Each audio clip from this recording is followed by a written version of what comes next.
Bonjour et bienvenue dans ce nouvel Astro Recap, le format qui résume les actualités spatiales des 2 dernières semaines. Ici, on vous résume les actualités des agences, entreprises, décideurs, qui chaque jour contribuent à l'avancement de la conquête spatiale et de l'humanité. Alors vous êtes prêts?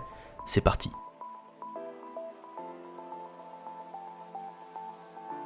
Tout d'abord, commençons comme d'habitude par la partie autour du Starship et voyons les progrès excitants qui ont été réalisés ces 2 dernières semaines.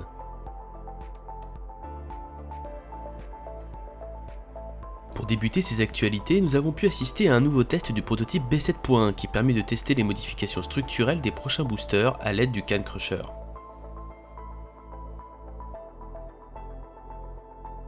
Ce test semble être concluant puisque quelques jours plus tard, B7.1 a été enlevé du Can Crusher.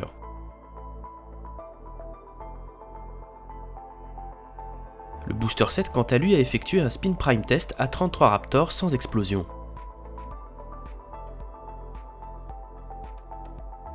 Quelques jours plus tard, il a effectué un test similaire. Pour la première fois, le Ship 24 a allumé ses 3 Raptors atmosphériques et ses 3 Raptors conçus pour fonctionner dans le vide spatial durant 6 secondes environ.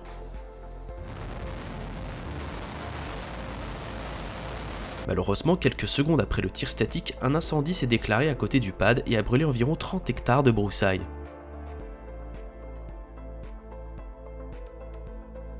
S24 a officiellement terminé sa campagne de test sur le pad suborbital B.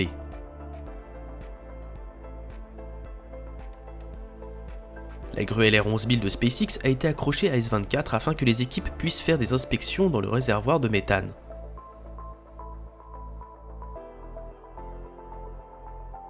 Le nose cone, la section cargo ainsi qu'une partie du réservoir de CH4 de S25 ont été empilés. Le prototype est désormais complet.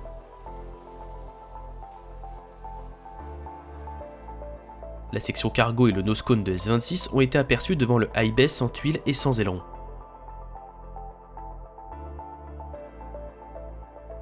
Une section d'oxygène liquide de B9 a été empilée à une autre partie de son réservoir dans le Mega Bay.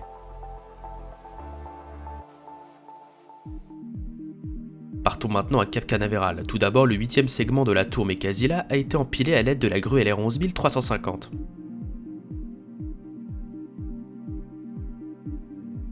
Le 9e et dernier segment de la tour a effectué un rollout jusqu'au pad 39A du Kennedy Space Center.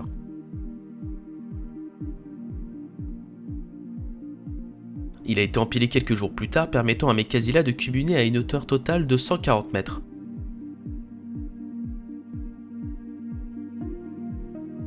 Nous avons désormais terminé avec les actualités autour du Starship, mais avant de passer à la suite, n'hésitez pas à vous abonner à la chaîne YouTube et à mettre un pouce bleu, cela nous aide énormément.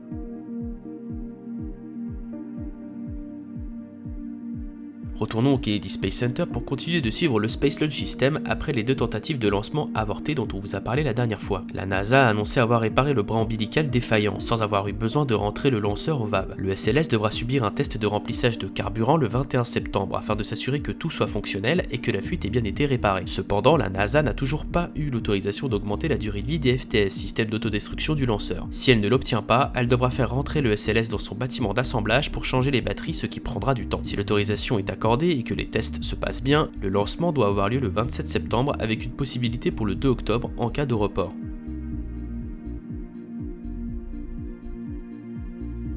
Le 12 septembre à 16h26, une fusée New Shepard décollait pour un nouveau vol, cette fois-ci inhabitée et contenant 36 expériences scientifiques.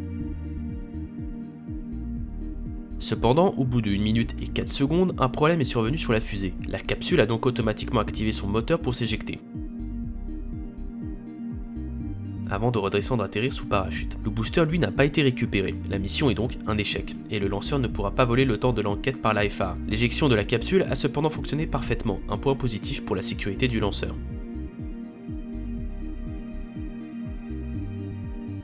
Comme il y a 2 semaines, nous avons encore pu assister à un lancement de Kuaizhou 1A, lanceur qui a la particularité de pouvoir être préparé et lancé très vite. Il a placé 2 satellites nommés Sentyspace S3 et S4.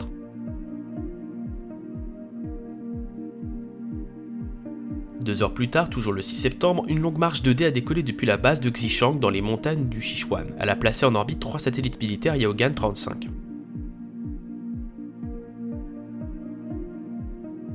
Le 7 septembre au soir, Arianespace a procédé au lancement d'une Ariane 5 ECA depuis le centre spatial guyanais pour placer en orbite de transfert géostationnaire le satellite Eutelsat Connect VHTS. Ce satellite de télécommunication est le plus grand et le plus puissant jamais construit en Europe. Fabriqué par Thales Alenia Space, il pèse 6 tonnes 4, mesure 9 mètres de haut et a une envergure de plus de 45 mètres une fois ses panneaux solaires déployés.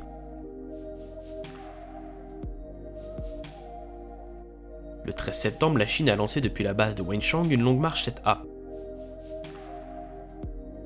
Elle a placé le satellite de télécommunication possiblement militaire ChinaSat 1E en orbite de transfert géostationnaire.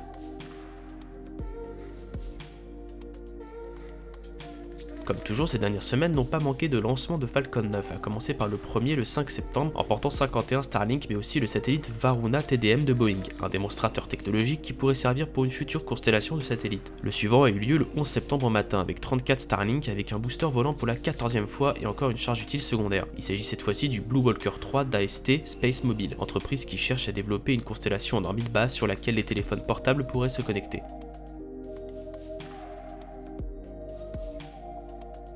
Le 15 septembre au soir, une fusée Electron de Rocket Lab a décollé depuis Maya en Nouvelle-Zélande et a placé en orbite le satellite d'observation radar Strix 1 pour la société japonaise Synspective. L'entreprise a par ailleurs fait un nouveau pas majeur vers la réutilisation de ses fusées en début de mois. Pour la première fois, Rocket Lab a réalisé des tests d'allumage statique d'un moteur Rutherford ayant déjà volé sur un précédent vol et ayant été récupéré. L'entreprise compte rattraper ses premiers étages sous parachute via un hélicoptère pour les réutiliser et ainsi diminuer le coût de chaque lancement.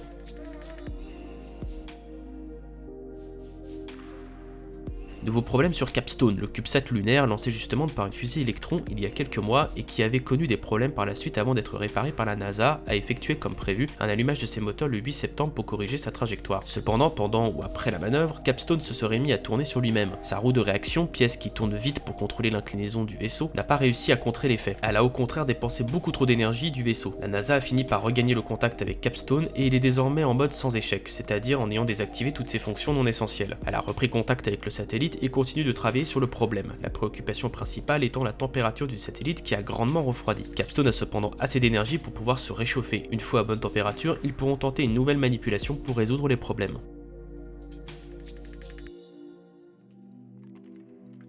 Nous aurions dû voir cette semaine le retour en vol du lanceur Alpha de l'entreprise Firefly Aerospace. Malheureusement, après 2 tentatives de décollage avortées, il a été reporté au jeudi 29 septembre.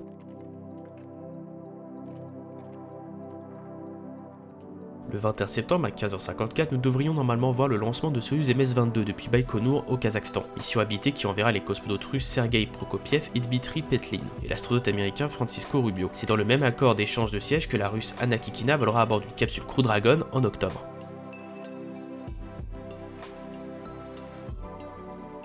Le 24 septembre à 23h53, on devrait voir le dernier lancement du Delta 4 Heavy depuis la base de Vandenberg en Californie. Le lanceur lourd devra placer en orbite le satellite de renseignement américain NROL 91.